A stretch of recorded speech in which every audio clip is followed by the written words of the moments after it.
Welcome to the Modern Woman Warrior Show. I'm Louisa Kate. And I'm Amber Fight. This is a channel created by women for women and is centered on all things personal protection and self-defense. If you're new to our channel, welcome. If you're coming back, thanks for being a loyal viewer. Watching this channel can be your first step toward becoming competent to defend yourself and your loved ones. This way, if the worst thing happens, you can say to yourself and your attacker, Wrong woman, wrong day. Okay, Amber, today's episode is really overdue. That is true. We have used the Glock43x as an opponent for other pistol comparisons, but we have never done a straight-up field test on the 43x. No, we haven't. We put it up against the then new Walther PDPF series and also against the Smith & Wesson 9mm EZ. Both those adversaries were logical choices, particularly in women's self-defense area, since the Smith & Wesson 9mm EZ has by far the easiest slide to rack of any 9mm on the market. And the Walther PDPF series is the first semi-automatic pistol chambered in 9mm, specifically made just for women. That's true. Now keep in mind just how popular the Glock43x has become since its launch in January of 2019, and particularly with women looking for a concealed carry option. It is small, it's easy to conceal, and it's proven itself to be pretty darn reliable. The 43x and the Glock 48 are virtually identical, except that the 43x has a 3.41 inch barrel, Yep. and the Glock 48 has a 4.17 inch barrel. So you can look at it, look at this field test on the 43x as if we were testing the Glock 48 as well. That's true. And the 43x and the 48 are very popular in the women's market. Since all of these things are true, we wanted to do a field test on just the Glock 43x so we can determine just how good it is. Okay, so Louisa, head out to the range, run it through its paces like we normally do. I have some more post-production work to do, but I plan to be back out there with you for the comparison video. That sounds great. Assuming that we don't melt in this Savannah heat. Oh, it's been ridiculous. It's awful. It sounds like a plan, so stay tuned at the end of this video when we're going to give you a preview of the very cool comparison video that we're going to do in the next few weeks. Wait, real quick. So are you going to run the 43x through the ransom rest again? Absolutely. So we did it once already, but that was before we set our standards at 10 yards and before we had our remote trigger. So ransom rest is up first. Okay guys, so I'm out here today doing a field test of the Glock 43x. We're going to see how it does on its best 8 out of 10 shots on the Ransom Master Series rest with our remote trigger. And we want to thank Precision Firearms for our Fort Scott TUI ammunition that we're using today. So let's see how it does.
Okay, so let's see how it did.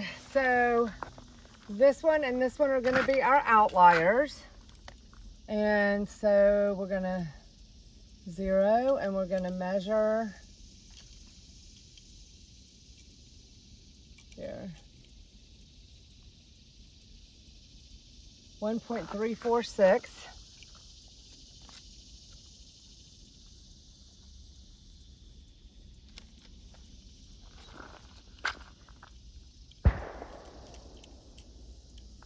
We're gonna go here.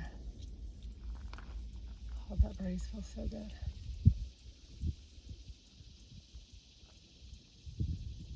0.698. Okay, so I did some math, and this comes out to a 1-inch group. It's just 1.02, so right out of 1-inch group with a 3-inch barrel. So that's pretty amazing. Great group. Good job, Glock43x. That's pretty amazing accuracy at 10 yards for a pistol that is as small as the 43x. It really is good for what is essentially a micro compact pistol as far as total dimensions go. Now, Glock squeezes a nearly 3.5-inch barrel into this pistol while keeping it very small and slim. That slightly larger barrel will improve velocity as well as accuracy to some extent. Yes, and it's pretty impressive one way or the other. Okay, so what's next? Well, it's time for our 10-shot warm-up, and this will give me time to get used to a gun that I've never fired. Well, actually, in the case of the 43x, it's going to give me time to get used to the gun that I haven't shot in a long time. Yeah. It's been a while. You guys should watch how she picks up her shot cadence, which is how fast she is shooting, as she becomes more comfortable with the recoil and the trigger. Right. Absolutely. Hey guys, so I'm out here at the range today with the Glock43x. We're going to do a field test and see how we do, see how this gun does. So I'm going to start out today with just a 10-shot warm-up drill. We're going to get used to the trigger, and I'll start out kind of slow and then speed up as I get used to the trigger.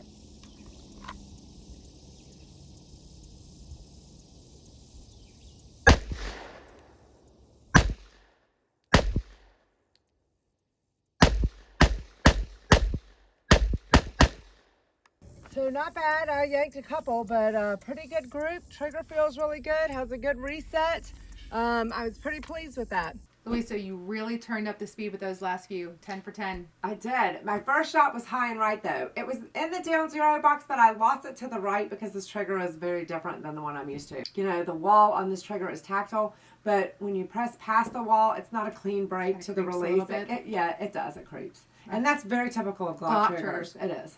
The 4.3 pound trigger is a bit stiffer than your PDPF, so that could have accounted for a little bit of it too. It is. It is a little heavier, and there is that creep to release, and that probably had a lot to do with it as well. But look at the adjustment you made right there on the fly. You did great. Well, it is, because it's not a horrible trigger. It is just a bit creepy. So what are we doing next? Well, we are doing the classic failure to stop drill. That is a great drill because it tests the trigger and the sights for fast sight acquisition. So let's have a look. Okay.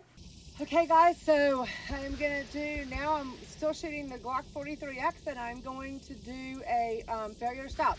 2 to the chest, 1 to the head, 2 to the chest, 1 to the head, without coming back to the holster or compressed ready. Let's see how the gun does.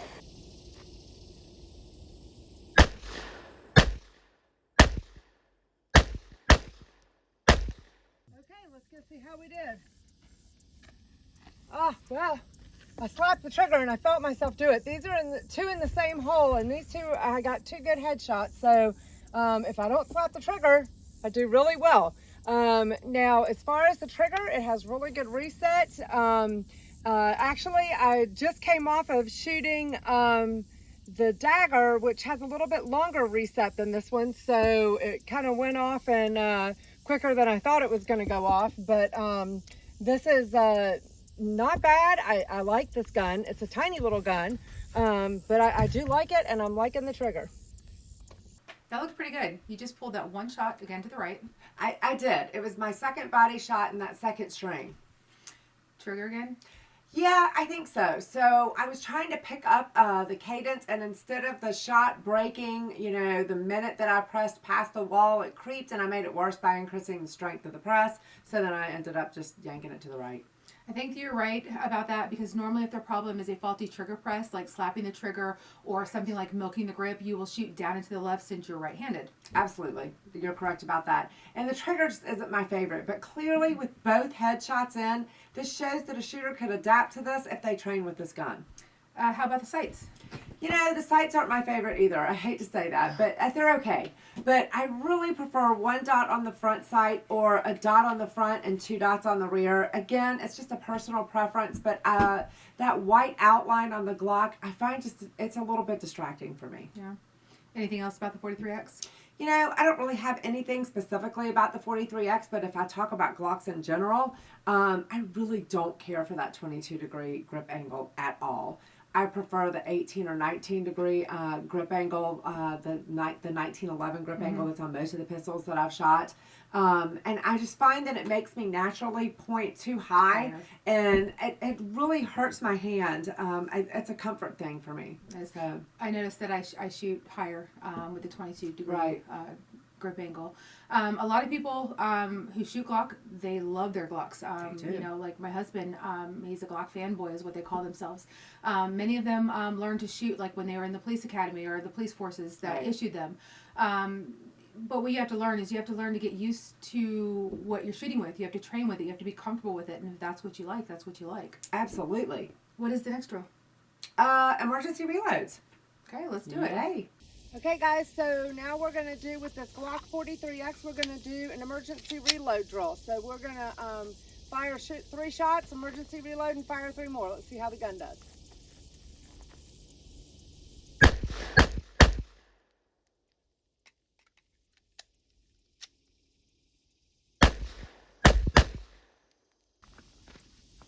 Not bad. All in. I feel like I fumbled that just a little bit. I have trouble with this magazine release a little bit, but if I practiced with this gun, I could definitely go faster with this. This magazine release is easy to reach. It's a small gun. It's really small in my hands, but it's funny because it doesn't seem so snappy. It's really good. Hey, that's some nice shooting, Louisa. Looks like you're beginning to get more comfortable with that 43X. You know, I am. And like I said, if you work with it, you can make it work for you. Mm-hmm. As long as you have a good pistol to work with, a lot of it is about the training. 100% about training. I noticed you struggle with your mag drop. I did. The mag release button is just a little bit small and I'm not used to it. So normally it drops pretty easily, but I didn't do a very good job of mashing it down. So If our viewers watch this video right here, it's pretty clear that magazine drops are actually one of your strengths. you know, it is, but it takes a ton of reps to stay sharp. And so doing it with a pistol that I'm unfamiliar with, it just shows how important it is to practice this type of gun handling a lot and with the pistol that you're going to carry. The good thing is I get to try it again in the next drill. The Hackathorn 1 to 5 drill? Absolutely, and it has an emergency reload in it because the 43X holds 10 plus 1 in the chamber and the Hackathorn calls for 15 rounds. So, Let's have a look. all right. I'm actually going to come from compress ready because this holster is not made for this gun. I don't have a holster with me that will fit this gun, and so it's just impossible for me to get a proper grip. So I'm losing seconds when I come out of the holster dry fire just to see how this gun does. So what I'm going to do is shoot this cold, just like Ken asks us to. I'm just not going to time it because I'm not going to take credit for a time that I didn't come out of the holster, which is how you're supposed to do it. I am, however, going to have to do an emergency reload with this because you shoot this with whatever your magazines hold, and this Glock 43X does not have a 15 round magazine. So let's see how it does.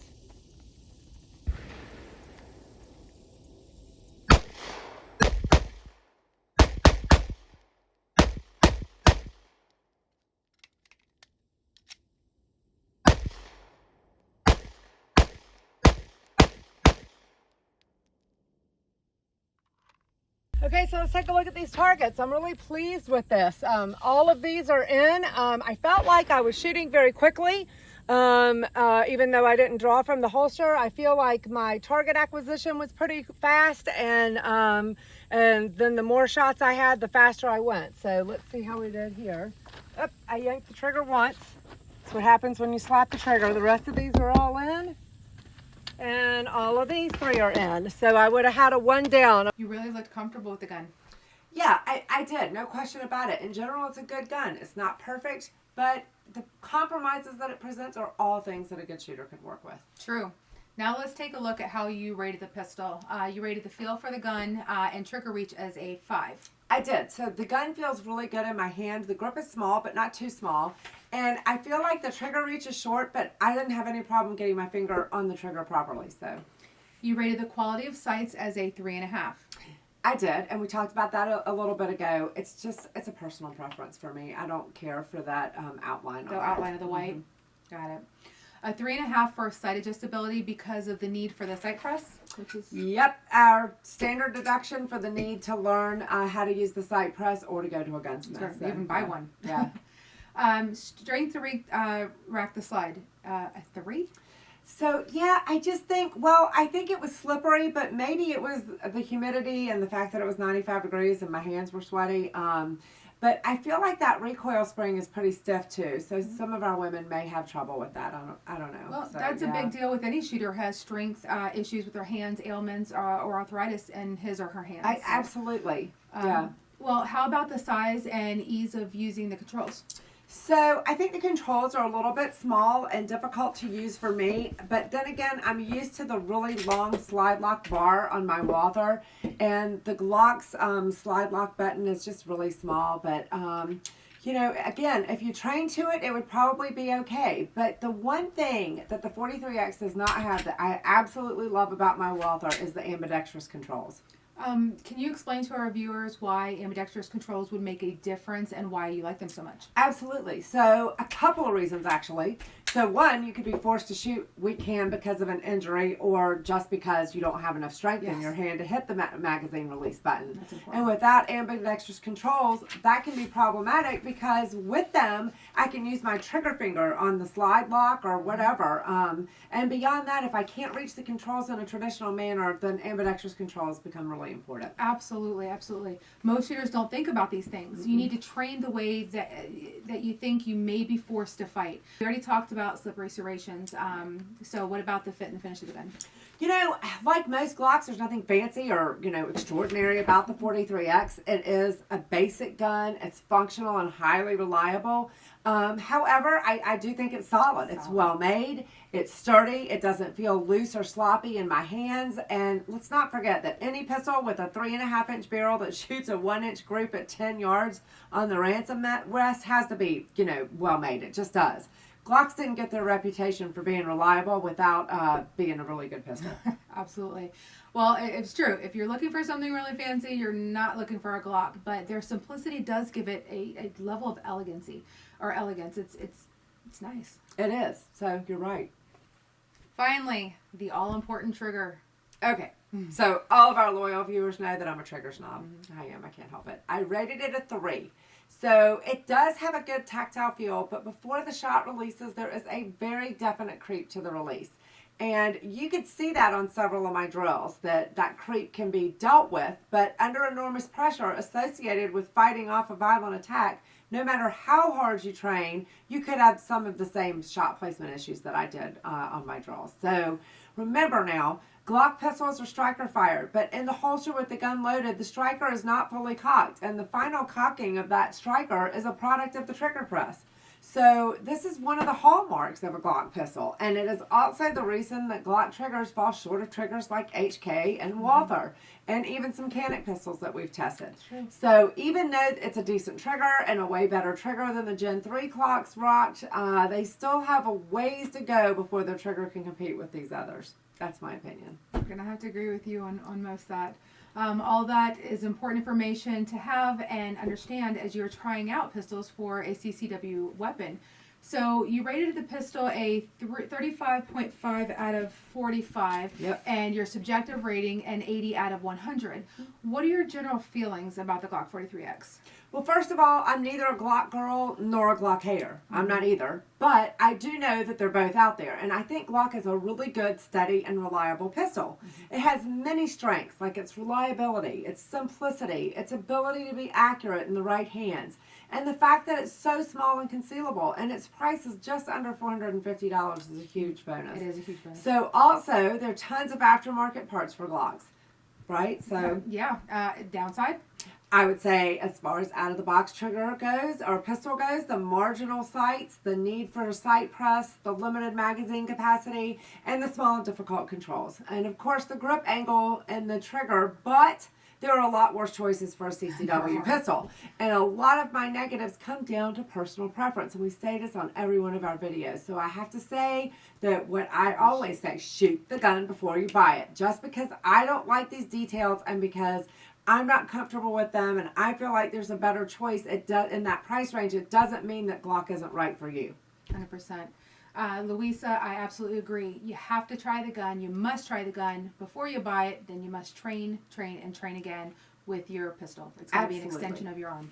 So in the next week or so, we are doing a side-by-side comparison between the Glock 43X and one of the newest and most highly touted contenders on the market today, the Canic MC9. Absolutely. You don't want to miss it. I don't want to miss it. Make sure you are subscribed so you will get notified when it does go up. And like us, share us so that all of your friends can have the same information that you get.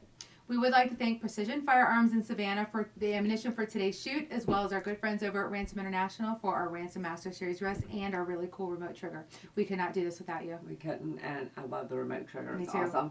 So see you next Thursday, guys. Bye, Bye. guys.